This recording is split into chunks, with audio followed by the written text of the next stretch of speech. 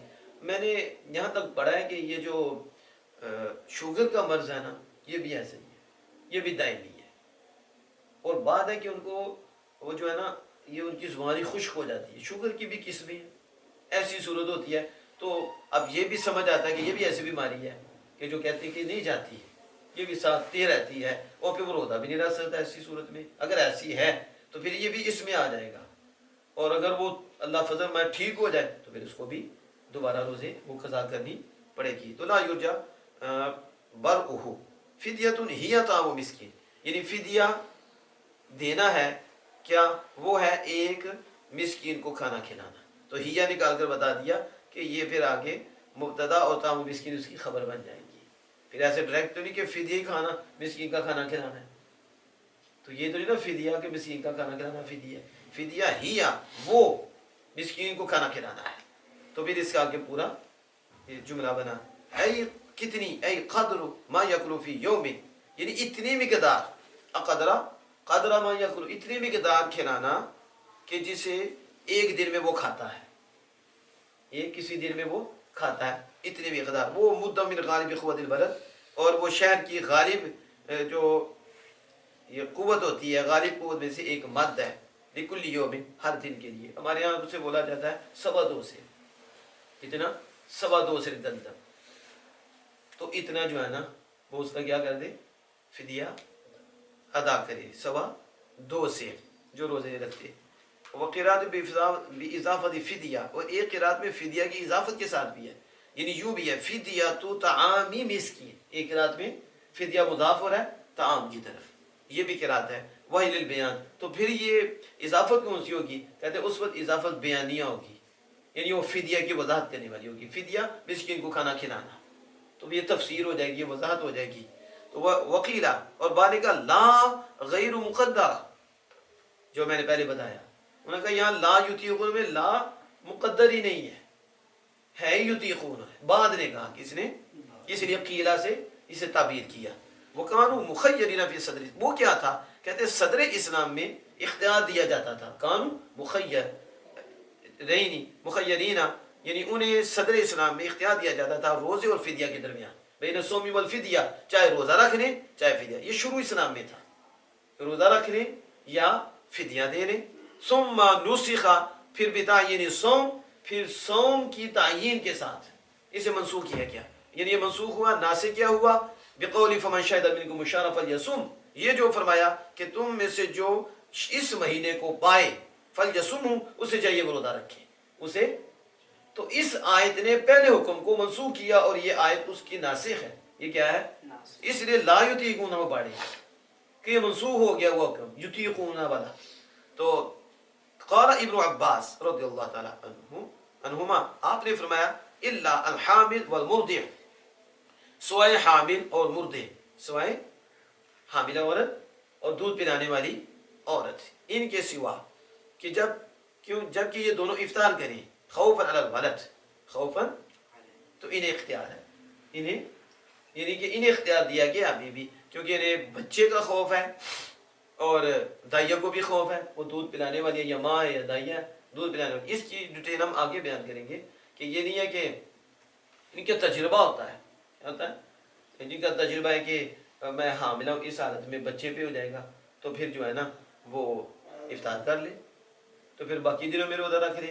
اسی طرح یہ جو دودھ پلانے والی ہے کہ بچے کا خوف ہے، ایسی صورت میں تو انہیں بھی اجازت دی گئی، تو کہا انہیں اختیار ہے، انہیں، لیکن انہیں بعد میں تو روزہ رکھنا ہے، تو ان کے لیے تو نہیں کہ یہ وہ فدیہ دیں گے تو پھر روزہ رکھے، تو ان کو بعد روزہ رکھنا نہیں ہے، ان کے لیے روزہ رکھنا ہوگا، کیونکہ آگے تندرستی، تو جب تندرست ہوں گی تو جو روزے چھوٹ گئے ہیں یہ روزے ادا کریں، یہ روزے تو فَإِنَّا بَاقِيَةٌ، کہ باقی ابن عباس رضی اللہ عنہ کہ حاملہ اور مرد جو ہیں ان کے لیے استثناء ہے، اور بلا، اور باقی رہیں گے یہ بلا نسخ فی حقیمہ، ان دونوں کے حق میں نسخ کے بغیر، یعنی حضرت ابن عباس رضی اللہ عنہ یہ فرمایا کہ یہ دونوں منسوخ، انہیں اختیار ہے، فدیہ دے دو، جو ہم نے آگے بتایا ظاہر اختلاف تو ہوتے ہیں، لیکن دیکھنا پڑتا ہے کہ دلیل قوی کس کی ہے اور مضبوط کس بھی ہے، اس کے متعلق یہ بات ہوتی ہے۔